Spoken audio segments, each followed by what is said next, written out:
नमस्कार दोस्तों, study with Dev channel में आपका स्वागत है। दोस्तों, पिछली वीडियो में हमने आपको बताया था कि नाभिकीय विखंडन तथा दो रिएक्टर के बारे में देखा था। लास्ट था तीव्र प्रजनक रिएक्टर, आदि तक हम देख लिए थे। नाभिकीय विखंडन के बाद देखते हैं दोस्तों नाभिकीय संलयन। इसमें दो छोटे छोटे हाइड्रोजन बम होते हैं, इनको एक कर दिया जाता है। जैसे 5 केजी का एक है, 5 केजी का एक है, इनको 2 किया जाता है तो 2 केजी की कमी हो जाती है जो ऊर्जा में बदल जाती है और एक बड़े नाभिकीय हाइड्रोजन बम का निर्माण होता है 8 केजी का लगभग जो होता है। उसमें विखंडन होता है, इसमें जुड़ाव होता है, उसमें भी ऊर्जा निकलती है, इसमें भी ऊर्जा में परिवर्तन होती है 2 केजी की। यही है नाभिकीय संलयन। तो आइए दोस्तों देखते हैं इसकी प्रक्रिया कैसे है। जब दो हाइड्रोजन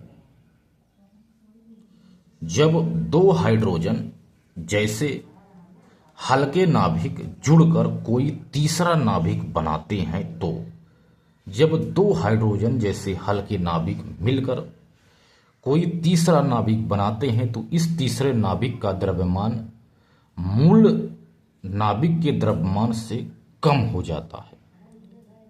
द्रव्यमान में आई यही कमी ऊर्जा में बदल जाती है। इसी घटना को नाभिकीय संलयन कहा जाता है, जो 2 केजी की कमी आती है। धन आवेशित होने के कारण हाइड्रोजन नाभिकों का जुड़ना कठिन है।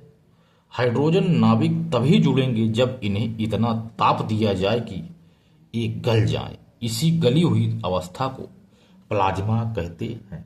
प्लाज्मा को पदार्थ की चौथी अवस्था माना जाता है। सूर्य का अधिकांश भाग हाइड्रोजन का बना है। सूर्य में ताप अधिक है, इसलिए वहां हाइड्रोजन नाभिक प्लाज्मा में तब्दील होकर जुड़ते रहते हैं। प्लाज्मा की रूप में वहां हाइड्रोजन नाभिकों को जुड़ने की एक श्रृंखला अभिक्रिया है। तो यही है दोस्तों नाभिकीय संलयन। 2 हाइड्रोजन हैं, तीसरे हाइड्रोजन एक बड़े में जुड़ते हैं तो कुछ उसमें कमी भी देखने को मिलती है, वही ऊर्जा रूप में बदलती है। तो श्रृंखला अभिक्रिया देख रहे हैं। प्लाज्मा के रूप में वहां हाइड्रोजन नाभिकों के जुड़ने की एक श्रृंखला अभिक्रिया चलती रहती है, मतलब बनती रहती है। श्रृंखला अभिक्रिया चलती रहती है। इस श्रृंखला अभिक्रिया से ढेर सारी ऊर्जा प्राप्त होती है। इस तरह पृथ्वी जैसे ग्रह को सूर्य से जो ऊर्जा प्राप्त होती है वह नाभिकीय संलयन से पैदा होती है।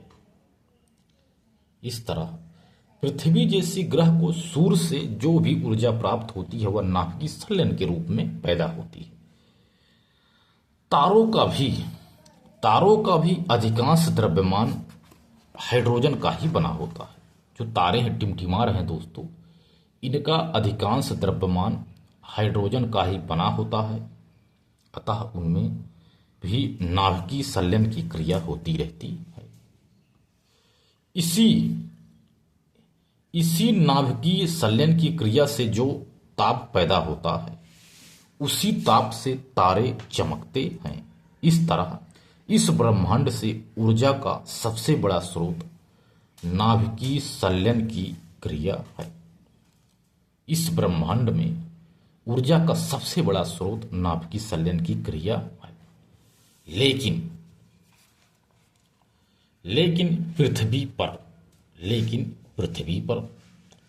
नाभिकीय संलयन की क्रिया के आधार पर संलयन भट्ठी बनाकर ऊर्जा का उपयोग नहीं किया जा सकता। जैसे उसमें भट्ठी बनाते थे, परमाणु भट्ठी, इसमें नाभिकीय संलयन की क्रिया के आधार पर संलयन भट्ठी बनाकर ऊर्जा का उपयोग नहीं किया जा सकता है, क्योंकि हाइड्रोजन नाभिकों को जोड़ने के लिए हाइड्रोजन नाभिकों को जोड़ने के लिए जितने ताप की आवश्यकता है उतना ताप परमाणु बम के विस्फोट से ही उत्पन्न हो सकता है। लेकिन अभी कोई ऐसा बर्तन नहीं बनाया जा सका है कि जो परमाणु बम से उत्पन्न झटके को सह सके, वह टूट जाएगा। इसीलिए संलयन भट्ठी नहीं बन पा रही है।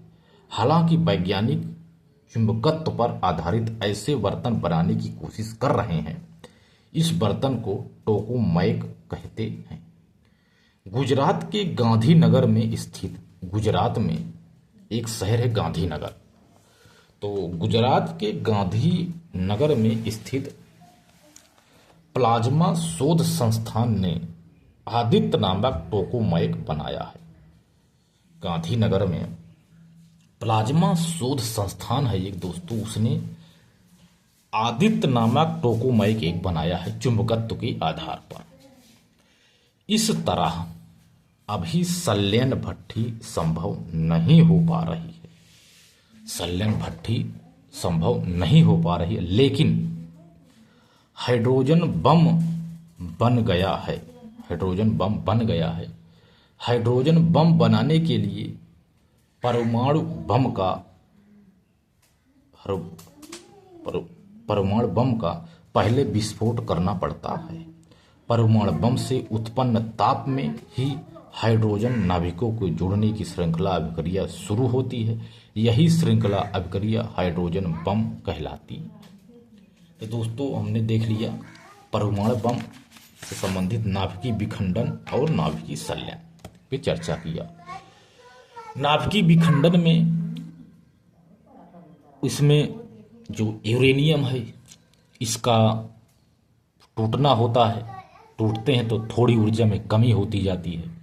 यही मुख्य रूप से ऊर्जा होती है नाभिकीय विखंडन में।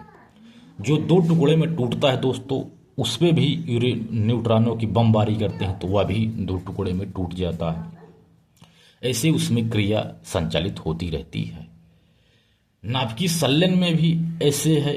इसमें दो हाइड्रोजन हैं, जब ये दोनों जुड़ते हैं तो कुछ इसमें कमी आ जाती है, तो वह कमी ऊर्जा के रूप में परिवर्तित हो जाती है और दोनों जुड़ करके एक बड़ा नाभिकीय संलयन बनाते हैं, नया बड़ा हाइड्रोजन बनाते हैं। इस प्रकार से इसमें दो हाइड्रोजन आपस में जुड़ते हैं। यही है दोस्तों। तो दोस्तों मिलते हैं और बेहतरीन क्लास में, तब तक के लिए धन्यवाद।